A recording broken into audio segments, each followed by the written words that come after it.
to do is drop his name. And I just say from Irfan, from Nav, that this was said. Now people will say, oh yeah, but you know, Mufti knows Irfan, yes, so he must have heard it directly from him. So without me saying the word I heard directly from, I imply, I allow to mislead you in you thinking that I heard this directly, and at the same token, I haven't lied. I've misled.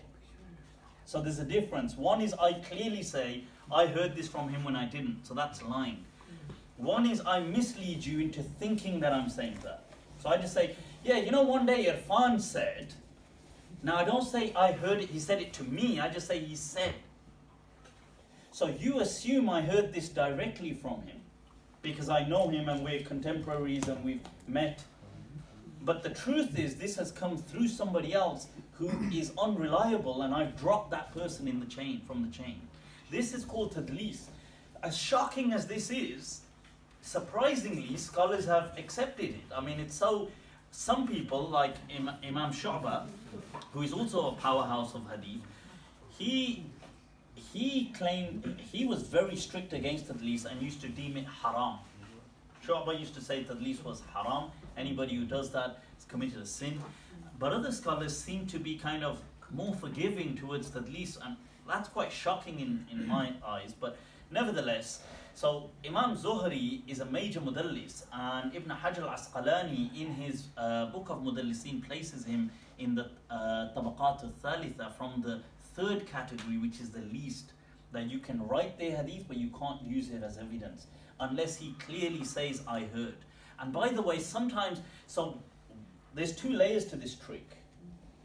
Layer one for the normal people is just saying, you know, he said like an from this person, and I'm hoping you guys are going to take the bait. You're going to say, oh, an, he must have heard it from him.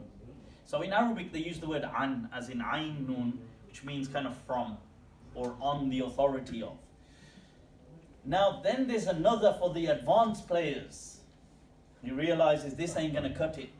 So he ups the game.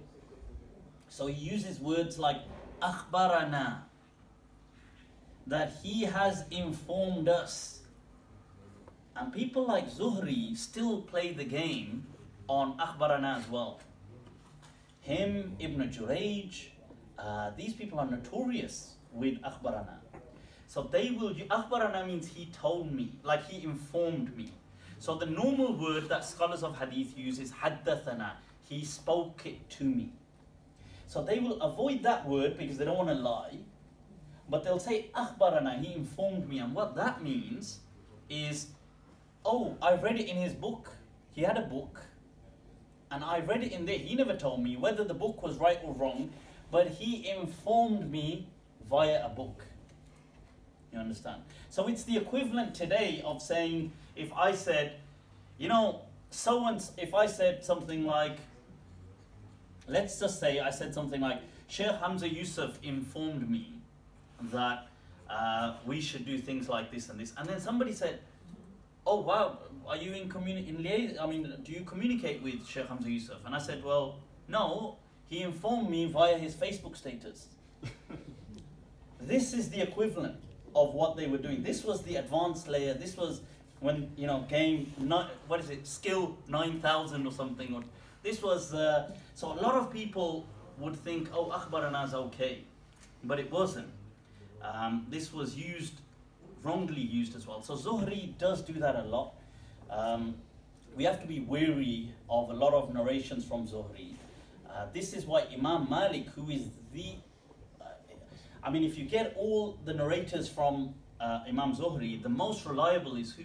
Imam Malik. They say, Athbatun nas fi Zuhri, Malik. And yet Imam Malik only transmits about, what, 300 hadith from him. And you know, when Imam Malik had passed away, they have found a large kind of container which they opened up, and it had so many hadith in there from Zuhri, which he hadn't transmitted. So he was very wary as well, Imam Malik was, about what, although he did respect Imam Zuhri in his own right, but very wary what he transmitted. A question that's linked to Zuhri here is that did he have a political agenda? Because he seems to be narrating some anti-Umayyi hadith. Yeah, it's really interesting, you see. Zuhri is an interesting person because you know, he is in many ways he's a key scholar of Medina and so on, but he has these political kind of strands to him as well, because on one hand can be very pro Bani Umayyah, Umawi, because he worked for the Umayyads, he participated in their battles, and he used to be paid by them and stuff like this. On the other hand, he seems to take a very pro-Shia stance, which is really interesting because, and hence some of the Shia include Imam Zuhri in their biographies of the Shia. Some of them say Imam Zuhri was a Shia, but he was a covert Shia, as in he wasn't letting it on as much. That's an interesting thing to explore, really, because. Sorry, I'm just. I think it's okay. It's interrupted. Yes, it's slightly interrupted. Right, that's an interesting topic to explore because there are a lot of the problematic narrations of Sunni Islam that the Shia do pick up on do come to us through Zuhri.